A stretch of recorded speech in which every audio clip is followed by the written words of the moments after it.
하나님께 영광을 돌려드립니다. 앞뒤 좌우에 계신 분들과 한번 인사합시다. 주님의 이름으로 축복합니다. 믿음으로 한 주간 승리하시기를 주님의 이름으로 축원합니다. 역사는 인간에게 위대한 것을 가르쳐 줍니다. 슬기로운 사람은 역사의 교훈을 바로 들을 줄 압니다. 역사의 교훈을 잃어버리는 사람은, 혹은 역사의 교훈을 잃어버리는 나라는 똑같은 비극을 되풀이할 수밖에 없습니다. 우리 민족은 6.25 전쟁을 통해서 고난을 뼈저리게 체험한 민족입니다. 그리고 잿더미 속에서 다시 일어나서 아시안게임도 하고 올림픽도 하고 월드컵도 했습니다. 그런데 요즘 우리 민족이 지나친 개인주의와 집단 이기주의에 빠져서 지난날의 교훈을 까마득하게 잊는 것 같아서 아쉬움이 크고 가슴이 아픕니다. 언론의 무책임한 보도나 또 어떤 작은 것 하나를 보고 그 사람이 수천 가지 아름다운 것은 다 매장해버리고 그 작은 하나로 가지고 그 사람을 평가해서 생매장을 시키고, 우리나라는 인물을 키울 줄 모릅니다. 조그마한 거 잘못한 거 있으면 무조건 낙마를 시켜버립니다.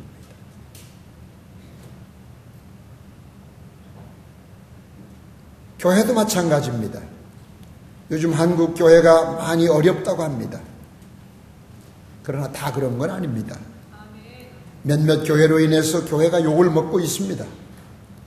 그러나 그 욕먹고 있는 교회들도 따지고 보면 그 욕먹을 짓을 한 것보다는 좋은 일을 훨씬 많이 했고, 사회사업, 구제사업, 선교사업, 지역사회 일 엄청나게 많이 했습니다. 근데 그 많은 것 중에 하나입니다. 하나.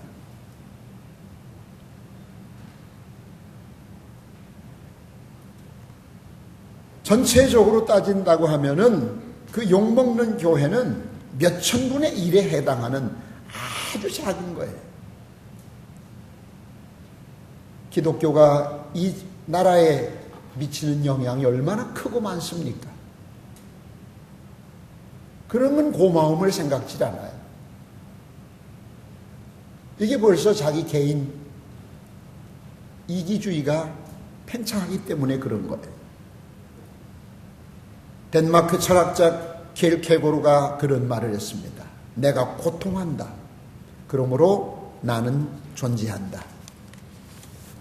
미국의 설교가로 유명한 렐프 사크만이라고 하는 사람이 인간이 고통받는 4가지 이유를 설명했습니다. 설교 노트를 보십시오.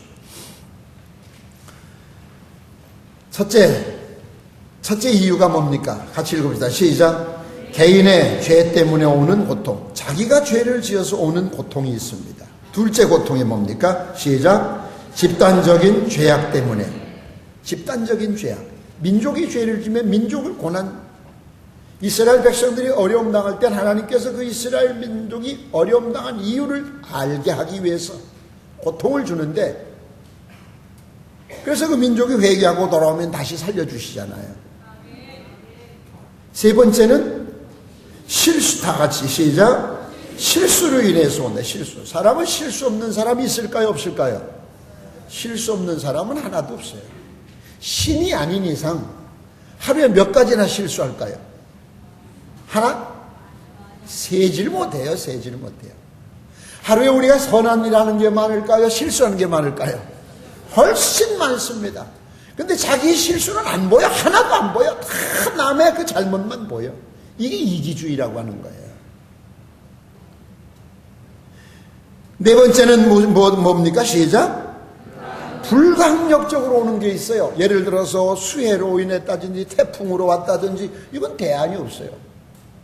나는 잘 가고 있는데 마을 보스가 와서 약국으로 들여받아가지고 지나가던 사람 몇이 쳤다든지, 어느 여대생이 오늘 아침 뉴스에 보니까 바나나 보도 달라고 기다리고 있는데 바나나 보드는 안 오고 제트스키 사던 사람이 그쪽으로 와서 들여 쳐가지고 바나나 보드도 못하고 제트스키도 못하고 받쳐 죽었어요. 이런 불가항력적으로 오는 것이 있어요. 그런데 오늘 하나님의 말씀은 히브리서 12장 11절에 그렇게 말씀하셨습니다. 징계를 받는 동안은 즐거워 보이지 않고 슬퍼 보입니다. 그러나 후에 그 징계로 말미암아 연단한 자에게는 의의 평강한 열매를 맺느니라. 할렐루야. 히브리서 12장 10절 말씀에도 보면 우리의 유익을 위하여 하나님의 거룩하심에 참여케 하기 위함이라. 우리가 징계를 당하는 것은 우리가 미워서가 아니라 그 연단을 통해서 더 커지라고. 학창시절에 운동회 해보셨죠? 장애물 경기. 여러분, 장애물 경기를 보면 달리기만 잘한다고 1등 하는 것은 아닙니다. 1등으로 출발을 해서도 꼴찌로 들어오는 사람도 있습니다. 저는 장애물 경기할 때는 절대로 1등으로 안 뜁니다.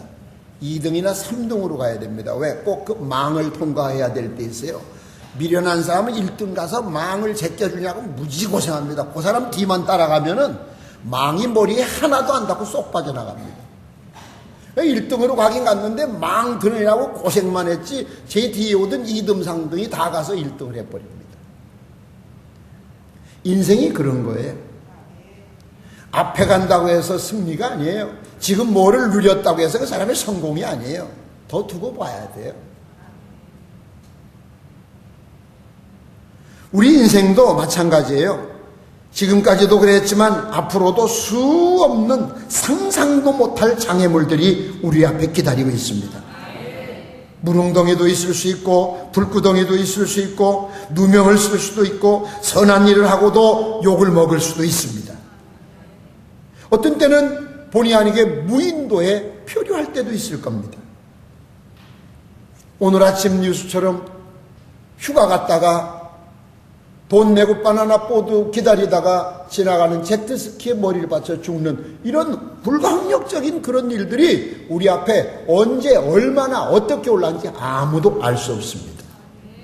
여러분 보셨죠? 우리나라 국군이 60만 명입니다. 60만 명이나 되는 군인들 중에 1등병 하나가 죽었습니다. 참모총장이 그 1등병 이름 알까요? 모를까요? 몰라요. 얼굴도 모르고 고향도 모르고 그 사람이 군대 왔다는 것도 모릅니다. 참모총장은 별 4개짜리는. 그런데 그 하나 죽은 것 때문에 참모총장이 옷을 벗었어요. 이건 너무한 거 아닙니까? 나라에서 남자분들 군대 갔다 오신 분들 별 하나 따기가 글자 그대로 여기 공군 상사 있어요. 상사. 별 하나 따기가 진짜 그대로 별 따기입니다. 별. 근데 별 4개를 달아줄 정도면 우리나라의 정부에서 투자한 돈이 어마어마한 겁니다. 물론 도의적인 책임을 진다고 하면 그 중대장이나 소대장이나 뭐 연대장까지 대대장까지는 모르지만 어떻게 1등병 하나가 죽었는데 참모총장이 옷을 벗어야 됩니까? 이게 고난이라는 거예요. 누구도 장담할 수가 없어요. 누구도. 언제 뭐 때문에 무슨 일이 올란지 모른다 그 얘기를 하려고 하는 거예요. 믿습니까? 지금 잘 된다고 항상 잘 되라는 법 없어요. 지금 고난당한다고 평생 고난 속에 있으라는 법도 없습니다. 그래서 옛 어른들 말씀이 하신 말씀도 있잖아요. 사람 팔자 시간 문제다. 지내봐야 한다. 지금 뭐 잘 나간다고 평생 잘 나갈 줄 알았어요? 지금 우리에게 처한 장애물이 뭡니까? 학교 장애물 경기는 첫 번째 장애물을 넘지 못하면 탈락입니다. 예? 끝나야 돼요. 더 못 뛰어 그 사람은. 그런데 인생의 장애물은 첫 번째 것 통과 못했다고 해서 탈락이 아니라 그 다음 거 잘 넘으면 되는 거예요. 그 다음 거 잘 넘으면 돼요. 두 번째 것까지도 잘못했다. 세 번째 잘 넘으면 되는 거예요. 지금 우리에게 닥쳐오는 시련, 아무런 의미 없이 오는 시련은 하나도 없습니다.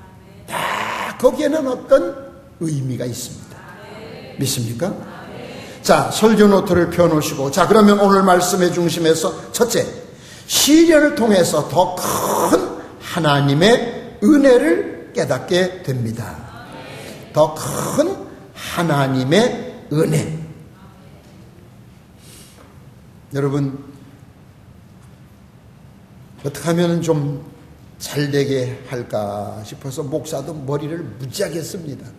그래서 이 설교 노트라는 거 만들어서 또 다 칸을 메우라고 하면 그나마 포기할까봐 쉬운 거 한 칸, 두 칸을 빼놓고 쓰라고 해도 요것도 포기하는 사람들이 있어요. 인생 아주 쉽게 살려고 하는 사람들. 세상이 그렇게 호락호락하지 않아요.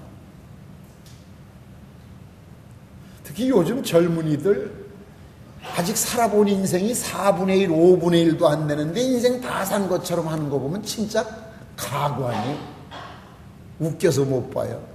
아직 출발도 못했어. 그 사람들은 이제 부모스라에서 나와서 출발, 이제 스타트 손에 쓴 정도인데 글쎄 마치 인생을 다 산 것처럼 세상을 평가해. 그렇게 하면 안 돼요. 왜? 옛날 우수 땅에 모든 복을 누리며 살던 욥이라는 사람이 있었습니다. 하나님이 인정하는 의인입니다. 남에게 자선 사업도 많이 했습니다. 그에게 동정받은 사람이 하나 둘이 아닙니다. 근데 어느 날 아침에, 하루아침에 아들, 딸 10남매가 생일 파티한다고, 저 형제들 생일 파티한다고 한 집에 있다가 집이 폭삭 내려앉아서 떼죽음을 당했어요. 다른 사람들이 침략을 해와줘서 재산을 양떼, 소떼, 양 싹 다 뺏어갔어요. 이제 하루아침에 알거지가 되니까 그동안에 동정받던 사람들, 종들 다 소용없습니다. 뭘 줄 때나 좋아서 해야지. 딱 보니까 더 이상 기대할 거 없으니까 다 떠났어요. 이제 설상가상으로 몸에 병이 있습니다. 사방에 진물이 납니다. 깨진 개화장을 주셔서 근지러워서 가려워서 견딜 수가 없어요. 진물이 질질 흐릅니다. 이제 옆에 있는 건 아내 하나입니다. 뭐 결혼식 할 때는 검은 머리 팥뿌리가 되도록 결단코 웃기지 마세요. 뭐 있으니까 그 얘기하지. 알거지 되고 병 들어놓으니까 그 부인이 욥을 원망했어요. 날마다 갈빛하면 하나님 하나님하고 뭐만 생기면 하나님 드리고 하나님만 드리고 꼴 좋다. 그 하나님이 어이구 잘했네 잘했네. 그 하나님하고 둘이 살아. 불난데 기름 뿌리고 떠났어요. 이 지구촌에 이제 호롤단신 하나예요 하나. 사랑하는 친구가 어려움 당한다고 세 사람이 찾아왔어요. 세 친구가 와서 위로를 할 줄 알았는데 위로는커녕 야, 너 뭐 하나님 잘 믿는다고 하더니 뭐 이래? 잘 믿었는데 이거야? 네가 막 겉으로는 믿는 척 속으로 꿍꿍이 됐으니까 이렇지. 요즘 속된 말로 염장을 지릅니다. 그때 그 친구들에게 반항하지 않았습니다. 믿음 있는 사람은 이런 때 평안합니다. 할렐루야. 그때 욥이 그런 말을 합니다. 내가 어머니 뱃속에서 나올 때 빨가둥이 빈손으로 나왔는데 내가 그동안에 누리고 있던 거 다 하나님이 주셨던 건데 주셨던 자가 도로 찾아갔는데 뭐 내가 할 말이 있냐. 나는 여전히 본전이다. 그때 하나님이 봐라. 역시 믿음의 종이구나. 그를 건강하게 만들어주면서 그 전에 있던 재산에 배를 더 주셨다. 그 집에서 배신하고 나간 종들 다시 올까? 무슨 얼굴을 들고 오고 있어요? 근데 요즘은요 옵니다. 요즘 세상은 와서 안녕하세요. 저 일 좀 할 수 있을까요? 요즘은 그래요. 집 나간 부인 올까요, 안 올까요? 어? 여자들이 대답하겠어요? 요즘 여자들은 옵니다. 시침이 뚝 떼어서 여보 잘 있었어? 많이 힘들었지? 다 잊고 살아. 요즘 참 말세는 그게 말세야. 사도 바울은 항상 찔리는 가시가 있다고 했어요. 몸이 아파요. 그것이 어떤 이는 뭐 간질이라고도 하고 안질이라고도 하고 여러 가지 얘기를 하는데 정확한 병명은 나오질 않아요. 그래서 대개 뭐 큰 글씨를 책을 가져오라다 했으니까 뭐 안질일 것이다 이렇게 추측하는데 작은 병이 있어요. 근데 사도 바울이 얼마나 능력이 있는지 지나가다 사도 바울 손수건만 스쳐도 병자가 나요. 할렐루야.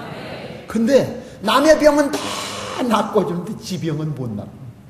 한번 생각해봐요.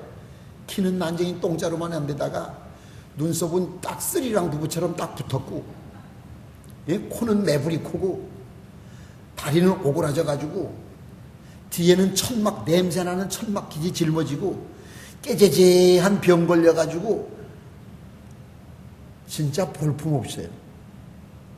그래서 하나님 앞에 기도를 해서 하나님, 병 좀 낚아주시오. 이 내 체면이 이게 말이 아닙니다, 내가 지금.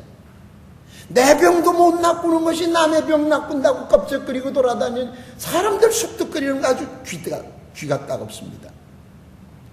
한 번 기도해도 하나님이 들은 척도 안 하셔요. 두 번 기도해도 들은 척도 안 하셔요. 하나님! 내 기도 안 들립니까? 그때 세 번째 하신 말씀이 야! 지금까지 주신 것도 준 것도 고마운 줄 아는 말. 내가 너에게 지금 병을 낚을 수 없어서 네 기도가 안 들려서 그런 것이 아니라 너 여기다 네 병까지 스스로 낚아놓으면 오만방자해가지고 기고만장해가지고 세상 웃겨. 너 겸손하게 만들려고 너 오랫도록 사역하게 하려고 내가 못 들은 척 하는 거야.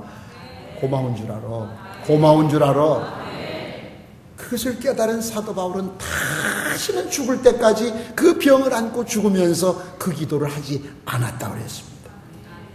시련의 교훈을 깨달은 사도 바울처럼 앞서 말씀드렸듯이 시련을 통하여 교훈을 찾지 못하면 무의미한 시련의 고통 속에서 죽게 됩니다.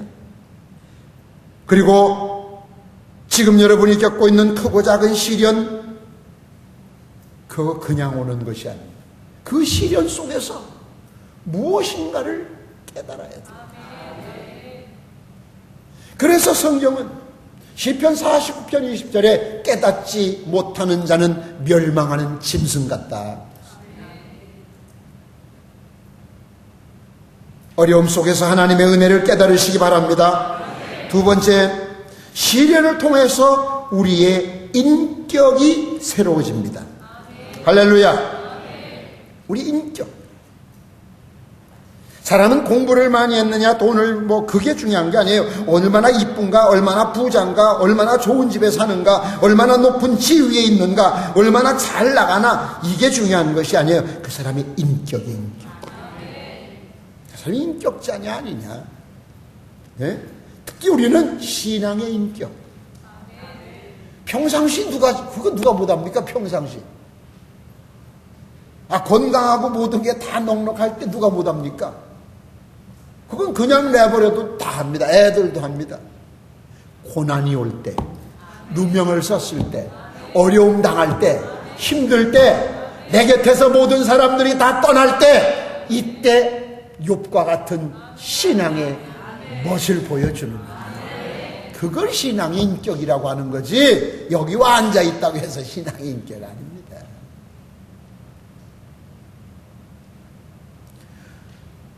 우리의 인격이 성숙해져야 돼요. 우리의 인격이 날마다 새로워져야 돼요. 근데 우리는 고난을 통해서 이 차원 높은 인격이 형성된다는 사실을 아시기 바랍니다. 그렇다고 일부러 고난을 찾아다니라는 이야기는 아니에요. 자기에게 오는 고난은 감내해라. 그래서 옛날 어른들이 뭐라고 하세요? 젊어서 고생은 사서도 하는 거다. 돈을 내고도 하는 거다. 근데 요즘 젊은이들 돈 내고 해요? 안 해요. 돈 줘도 안 해요. 싫어요. 고통받는 거 싫어요. 저는 하사관 출신입니다. 60년대 군대는 매일 밤 매를 맞지 않으면 날이 안 셉니다. 매일 밤. 5파운드 꽃갱이자루 양동이에다 물에다 담가놓으면 딱 때리면 옷이 쫙쫙 한 방에 찢어집니다. 그 바다를 탁탁 돌려치면 살이 쫙쫙 나갑니다. 줄바다가 뭔지 아세요? 일개 소대 한 내후반에 40명이면 맨 앞에 놈이 고담 네? 전체를. 그러다 두 번째 놈이 또 한 번 다쳐요. 마지막 놈은 40대 맞습니다. 이게 매일 저녁이 있던 거예요. 특히 하사관은 사병들보다 사병이 4주 훈련 받는데 하사관은 1년을 받아요. 10배가 넘어요. 소위 하사관 학교를 인간 드라이 클리닝 한다. 인간 세탁소라. 딴 사람이 돼가지고 나와야 돼. 얼마나 힘이 들면 우리 전기생에서 허리끈을 빼가지고 목을 매달아 자살하겠어요. 대간첩작전 훈련을 받다가 전라북도 여산 하산학교 뒷산에서 소대장이 펄떡 뛰더니 이런 팔뚝만한 참나무 가지를 확 땡겨 찢어내더니 군화로 대충 다듬어서 패는데 옷이 찢어지고 팬티가 찢어지고 우리가 보는 데서 살이 너풀너풀 떨어져 나와요. 석 달간을 병원에서 엎드려서 지내도 그때는 아무도 잭소리 못합니다. 군대니까. 그런데 쉽게 1년 훈련을 딱 마치고 임관식을 딱 하고 계급장을 딱 달고 옛날 갈매기 2개 위에 별 하나 딱 있어요. 군의 초급 간부로 딱 그 행사복이 있어요. 쫙 옷을 입고 딱 임관식을 할 때 보면요, 눈동자가요, 옛날 10개월 전에는요, 저 농수산 시장에 썩은 동태는 것에 희멀거려가지고 가물가물, 예? 지금도 나를 이렇게 보는 사람이 있어요. 이렇게 하기도 이렇게 얼마나 멋있어요. 그런데 1년 후에 그 임관식 할 때 보면요, 눈에서 막 불이 뚝뚝뚝뚝뚝 떨어져요. 왜? 그래야 초급 간부 노릇한다 그 얘기. 그 고난이 인격을 만드는 거예요. 그 인격을 그렇다 들어간 사람이 다 임관식 하냐? 안 그래요. 마지막 속하네요. 금요일까지 오전에 앉아서 필기 공부하고 오후에는 공부한 거 실습하고 금요일까지 한 것을 토요일 날 시험을 봐서 매주 60점 미만짜리 추려내고 정신불량한 자 추려내고 리더십이 없는 자 추려내고 요즘 리더십 보면은 참 대단히 미안하고 죄송하고 송구스러운 얘기입니다만 우리 교인들한테 하는 얘기는 아니고 다른 사람들한테 하는 얘기인데 저렇게 해가지고 월급을 타도 미안하지 않은가? 난 그렇게 생각해요. 저렇게 하고서도 월급 타는 게 미안하지 않을까? 내가 볼 땐 자격이 없어요. 그만한 대가를 못해.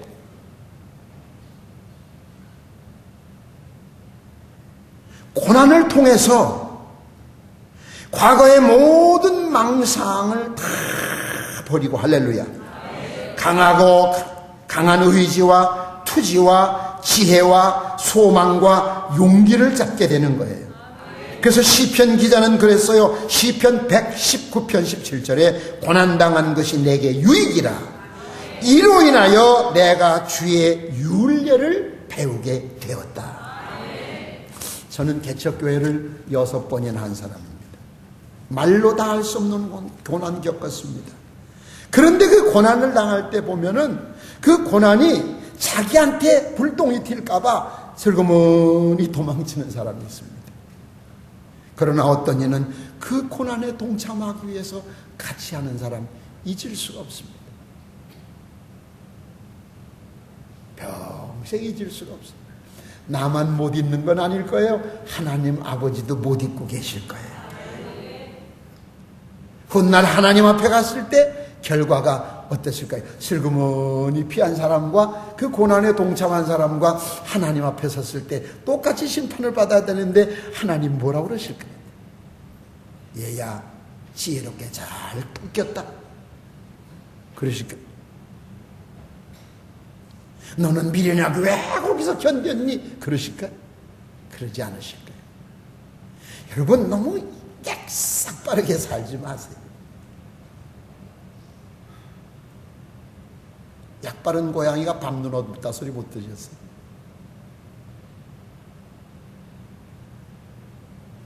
여러분 눈물 젖은 빵을 먹어보지 않은 사람하고는 인생을 논하지 말라는 어느 철학자의 말이 있습니다. 이건 아주 위대한 인생론입니다. 시련을 통해서 다듬어진 인격은 겸손해집니다. 시련을 통해서 다듬어진 인격은 너그럽습니다. 너그러워요. 시련을 통하여 다듬어진 인격은 아량이 깊습니다. 아량이 깊어요.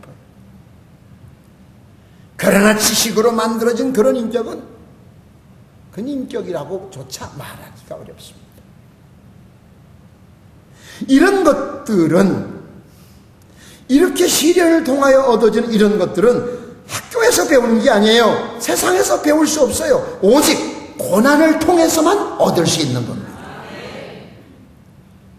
인생이 친절하게만 느끼며 살아온 사람들은 진정한 지도자가 될 수가 없습니다.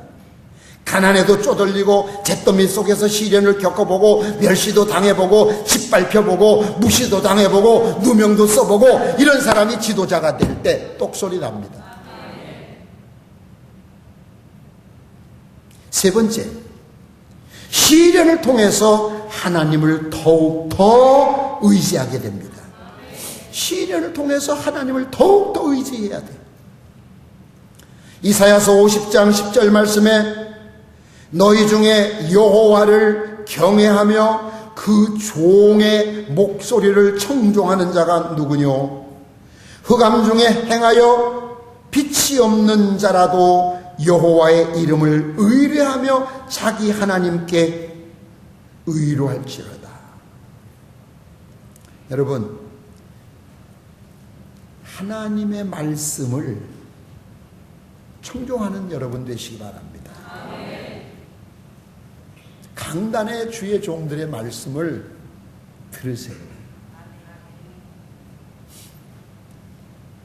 오늘 아침에 하와이에 있는 어쩌냐게 내가 이야기한 하와이에 있는 그 제자가 저를 우리 가족을 2번이나 하와이로 초청했던 제자라니까 뭐 엄청난 제자가 아니라 교회 학교 중등부 때 있던 학생이에요.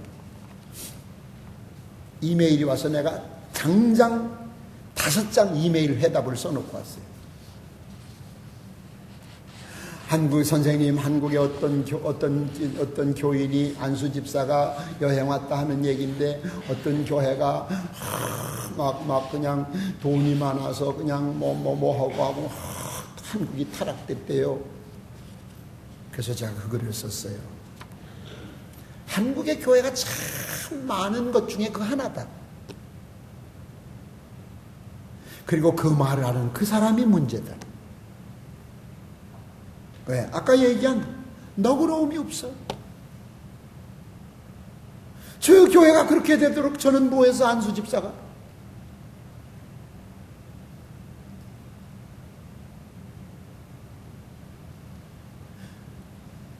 한국엔 아직도 70세 정년 퇴직을 하고도 목회자들은 퇴직금이 없어요.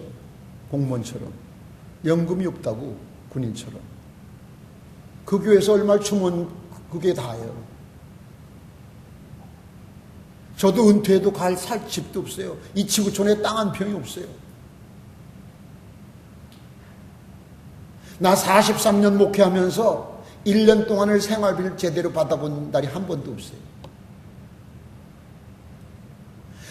교회 개척교회에 석번하면서 39년간 하루도 빚 없이 살아본 날이 없어요.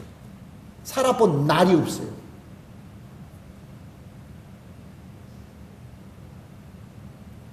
제가 이런 글을 썼어요. 은퇴하고 나면은 살 곳이 없는 목사님들이 훨씬 많다. 그래서 내 꿈이 은퇴하신 목사님들 무료로 모실 수 있는 숙소를 짓고, 내가 그저께도 얘기하잖아요. 그분들 모시는 게 내 마지막 소원이다. 왜 그러나 좋은 얘기를 못하고 해외까지 가서, 그건 안수 집사가 아니라 마귀 새끼예요. 하나님이 그거 사랑하시겠어요? 사랑하시겠어요? 저희 아버지의 흠을, 우리 아버지는 잘 때 이빨 부드득 달고 날마다 술 처먹고, 우리 아버지는 나다지 싸움하고, 우리 아버지 돈도 제대로 못 벌어오고. 얘들아, 학교 가서 그렇게 흉보면 그게 저 욕하는 거지. 그럼 그 다음날부터 애들이 그래서 이날 어른들이 그거 보고 뭐라 그래요? 누워서 제 얼굴에 침 뱉는 거라. 누워서 침을 뱉으면 이제 도로 떨어진다고 얘기해요. 제 얼굴에. 물론 잘못된 것도 있다니까. 잘못된 사람이 있지. 옥에도 티가 있다는데. 예? 옥에도 티가 있다는데. 그렇게 말한 그 안수 집사는 흠이 없을까? 더해, 더. 근데 왜 저를 바라보지 못하고 그 교회를 평가를 해? 그건 마귀 새끼야. 나 그 제자에게 글을 다 썼어요. 전 이메일을 제가 관리 안 해요. 우리 간사에게 맡겨서 보내라.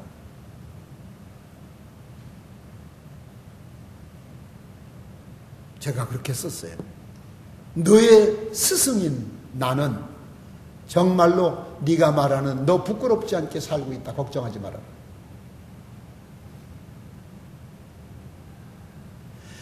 내가 이 지구촌에 우리 가족 이름으로 땅 한 평이나 아파트 한 평을 해놨다면 우리 가족이 오늘 12시 전에 아주 몽땅 한꺼번에 급살맞아 뒤져버려야 돼. 왜 성실하게 잘 살고 있는 사람이 훨씬 많은데, 이제까지 잘한 것이 훨씬 많은데, 그 하나의 약점을 가지고 한국교회를 매도하고 목회자들을 매도하고, 얼마나 잘못된 신앙관들을 가지고 살아요. 여러분, 이 배에는 키와 닷이 있어요. 키는 뒤에 달려서 방향을 트는 거예요. 방향. 닷은 어디 정착할 때 크든 작든 다 닷을 내려야 돼. 저 우리 해군에 근무하는 친구도 있는데 큰 닷을 내려요. 닷을. 이 정박할 때 닻을 내리지 않으면 풍랑을 만났을 때라든지 정박할 때 파손이 되기 쉬워요.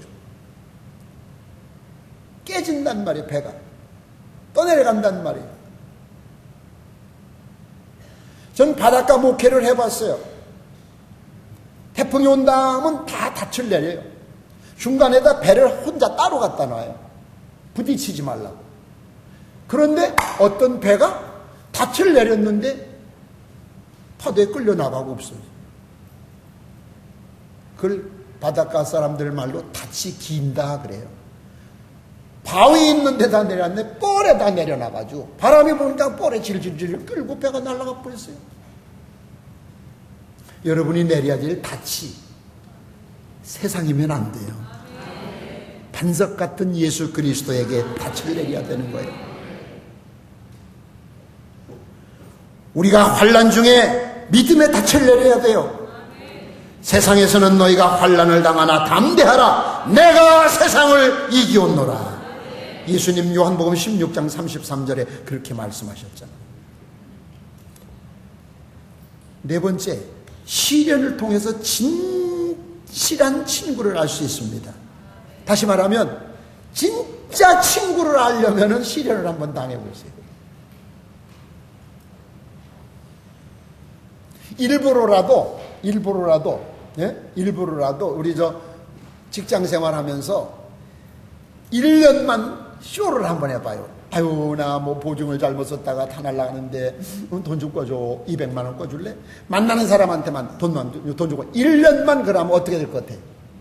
예? 1년만 그러면 어떻게 될 것 같아? 형경씨, 1년만 막 만나는 사람한테 다 100만 원만 꺼달라고 1년만 그러면 어떻게 될 것 같아? 몇 사람 남아있을 것 같아? 하나도 없어요. 친구 아니에요.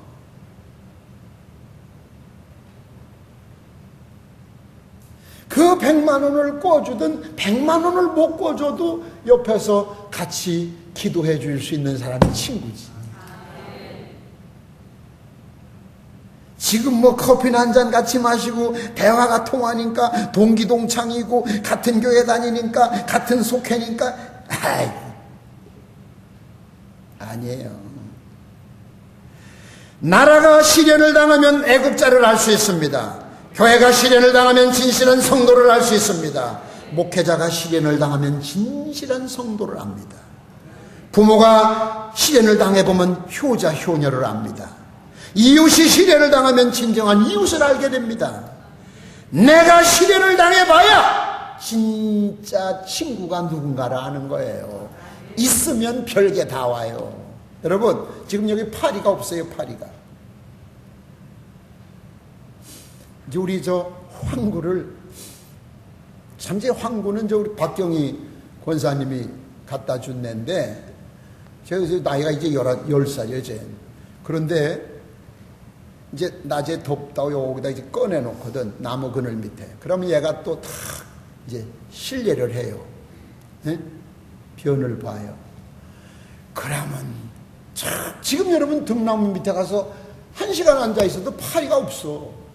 근데 그 변이 딱 떨어지면 어디서 날라왔는지 새카맣게 와. 부채가지고 파리를 쫓아봐요. 갔다 다시 오고 이리 돌아 저리 오고 이리 돌아 저리 오고. 그러나 변을 떠가지고 내버리면 파리야 파리야 마이크로 불러도 안 와요. 먹을 것이 있으면 끓게 돼 있어요. 지금 내가 잘 나가니까 내가 그러니까 옆에 친구니 무언이 하지. 죽게 돼봐요. 마지막 여러분 죽게 됐을 때 여러분 옆에서 정말로 눈물을 흘리며 기도해 주는 사람, 그게 친구예요. 예?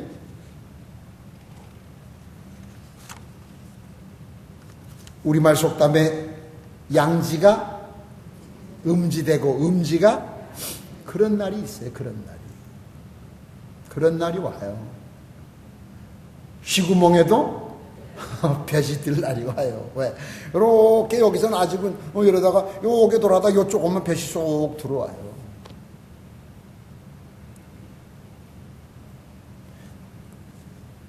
여러분, 우리 앞에 오는 장애물을 피하지 마세요. 무서워하지 마세요. 그 장애물 뒤에 멸류관이 있습니다. 할렐루야. 여러분은 이 장애물을 통해서 훌륭한 인격자가 됩니다. 하나님은 지금도 그 인격자를 만드시려고 크고 작은 시련을 끊임없이 주십니다. 여러분 친구를 사귀어도 이런 훌륭한 인격자를 찾으세요.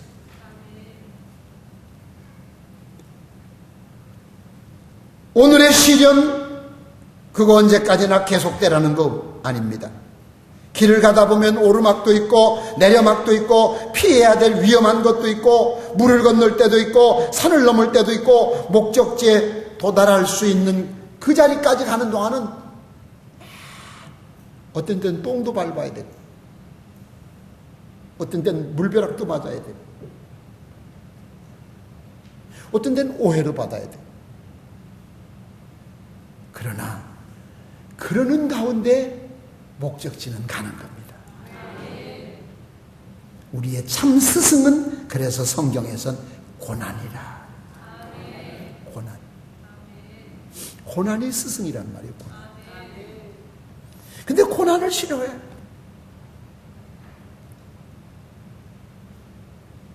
구렁이 담 넘어가듯 슬그머.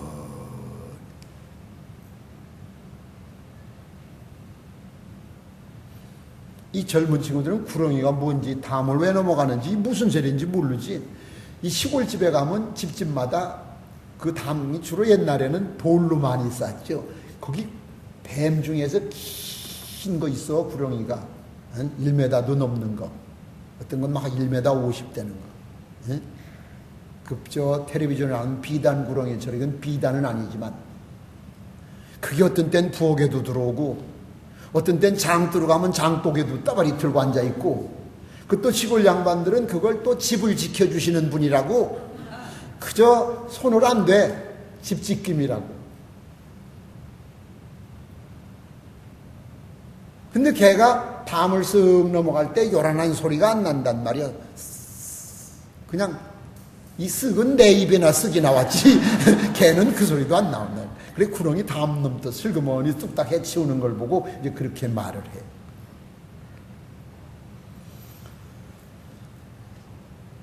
하나님의 은혜를 깨달으세요. 고난이 오거들랑 인격을 키우세요.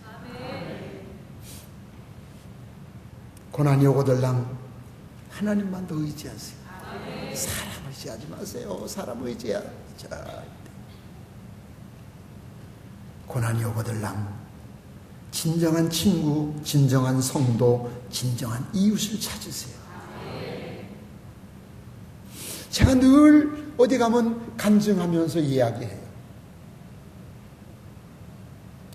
참 본래는 착한 애요. 나도 딱 봐요. 착하다 써있잖아. 착하다. 근데 그 성장 과정 속에서 너무 고생을 했기 때문에, 세상에 냉대를 받았기 때문에 사람이 악해진 거예요. 술도 먹고 담배도 피우고. 그런 저를 목사로 쓰시려고 저 충청남도 서산군 팔복면 호리 구독교회 바닷가, 하루 세끼 밥도 못 얻어먹는 교회, 말귀도 못 알아듣는 성도들 10명도 안 돼. 난폭불 3개 켜놓고, 그마다 비가 오면 줄줄 비가 쏟아지는 교회, 그것도 총각 전도사. 우리 집에 아무도 예수 믿는 사람 없을 때 거길 보내셨어요.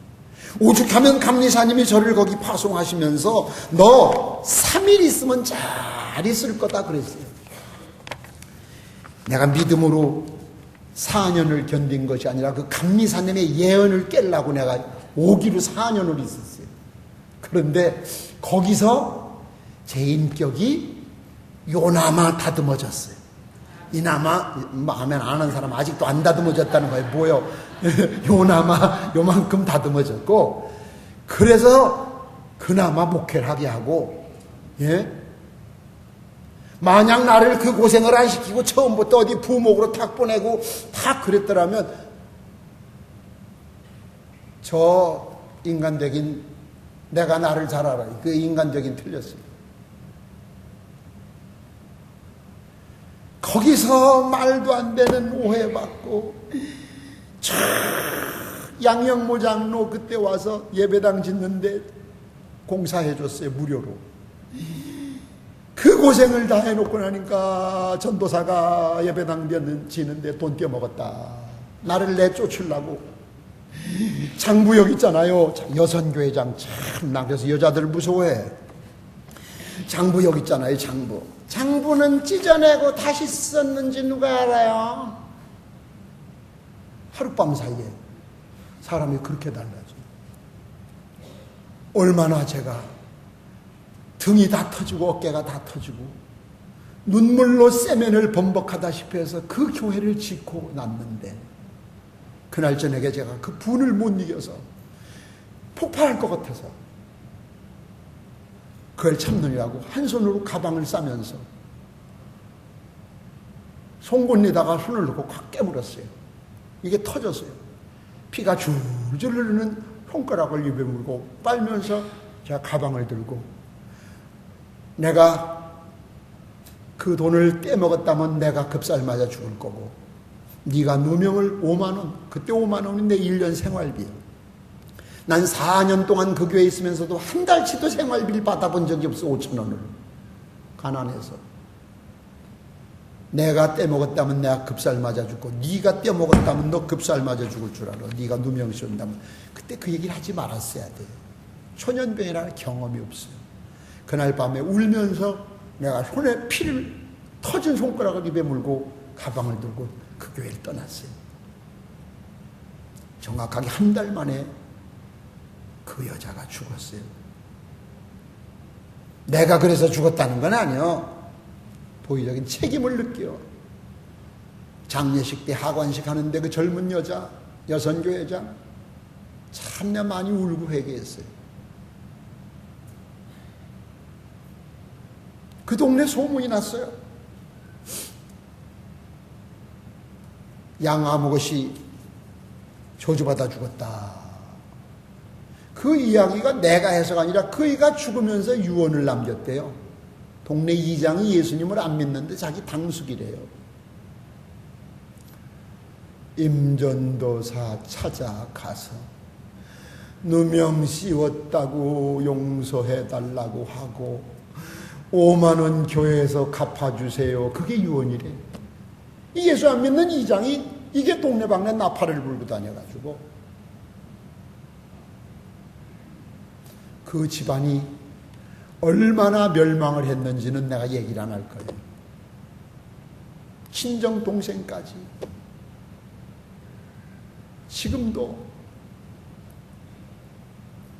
왜 인생들을 그렇게 삽니까? 고난이 오면 그 고난을 누구에게 또 앵기려고 하지 말고, 고난이 오면 그 고난을 달게 받으세요. 여러분, 그 맨 밑에 보면 응답 없는 기도가 있을 때 그 응답 없는 기도에 대한 닉 해리슨이라는 사람이 쓴 글을 소개해드렸습니다. 응답 없는 기도는 사람의 능력이 고갈된 지점에서 시작됩니다. 하나님의 능력은 연약한 자를 위한 것이며 하나님께서 마치 자석이라도 되듯이 연약함에 이끌리시기 때문입니다. 오늘 기도할 때 자신을 신뢰하지 마십시오. 통회하는 심령을 가지십시오. 오직 하나님만 전적으로 신뢰하십시오. 믿으십시오. 기다리십시오. 평안한 마음을 가지십시오. 응답 없을 때 포기하지 말고 이런 마음을 가지라, 그 이야기죠. 내가 승리하리라 이 찬양 한번 부르고 4절 부를 땐 자리에서 일어서서 부르고 통성기도 한번 합시다. 오늘 말씀 생각하면서.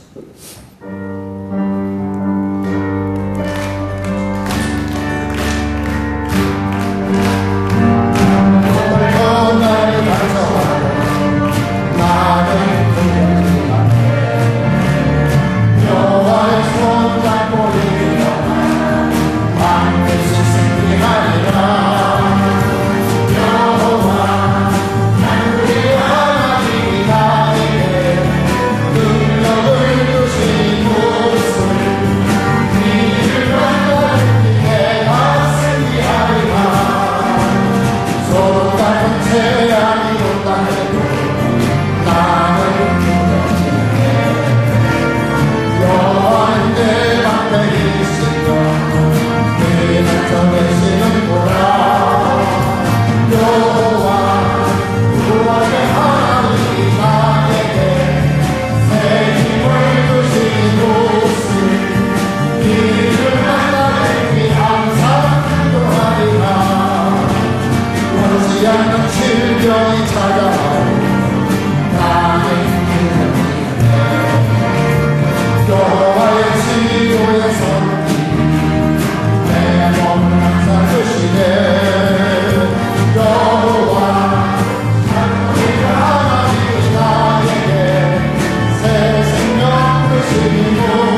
우리에게 닥쳐오는 크고자 큰 시련을 믿음으로 이기게 하여 주시옵소서. 크고자 큰 시련 속에서, 역경 속에서 좌절하지 말게 하시고 이 믿음으로 승리하게 하옵소서. 사람들의 고난, 핍박 주여 이기게 하옵소서. 주의 사랑으로, 주님의 능력으로, 주님의 축복으로, 주님의 사랑으로 넉넉히 이길 수 있습니다. 지금 당하고 있는 그보다 모든 시련을 우리 주님께서 해결해 주시옵소서. 지금 기도 응답이 없다고 해서 하나님이 나를 잊으신 것이 아니고 더 좋은 길로 가게 하시려 하나님 여기까지 오게 하셨습니다. 주의 오신 사랑과 은혜와 축복을 아버지 하나님께 하옵소서. 수치스러운 삶이 되지 않도록 도와주옵소서. 시련을 통하여 하나님을 더 의지하게 하옵소서. 시련을 통하여 우리의 인격이 경상되게 하옵소서. 시련을 통하여 하나님의 은혜를 깨닫게 하옵소서. 진정한 성도, 진정한 친구, 진정한 이웃은 시련을 통하여 할 수 있습니다.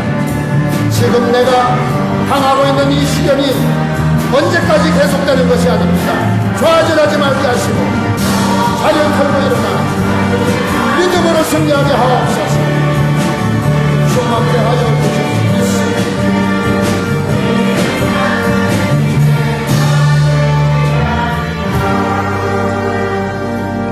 고난 속에서 감사하게 하옵소서. 고난 속에서 하나님의 은혜를 깨닫고 인격이 성숙해지고 하나님을 더 의지하고 진정한 성도, 진정한 친구, 진정한 이웃을 찾는 기회가 되게 하여 주시옵소서. 예수님 이름으로 기도드렸습니다. 아멘. 하나님께 영광을 돌려드립니다.